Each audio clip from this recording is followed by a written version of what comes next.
सजल सवारल बारू रसवा से भरल बारू। हद कैदी राजा जी खेसारी लाल यादव का ये गाना अब बजने का शुरू हो गया है और खेसारी लाल यादव का जितना भी टीम है आप लोग देख सकते हैं, रील वीडियो बना दिए और ये गाना अब मार्केट धर लिया है धीरे धीरे। फिलहाल अभी 3 मिलियन पार हो चुका है और आप लोग कमर डैमेज गाना सुने हैं कि नहीं कमेंट करके बताइएगा। और वो भी गाना बड़ी लाजवाब है।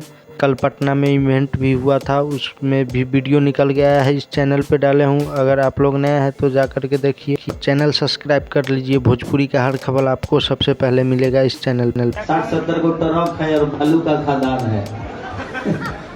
अब बेचारे एक फनी वीडियो आप लोगों को दिखा रहा हूँ, काफ़ी मज़ा आएगा। ये लड़का ने बाबा से ऐसा बात पूछा, ये आप लोग देखेंगे तो बहुत फनी वीडियो है, तो आप लोग देखिए ये वीडियो। काम सोचे वो थोड़ा कठिन है क्या? हिंदू राष्ट्र के लिए सभी मूल्यों को मारना चाहते हैं, इसको मारना सभी कटुओं को।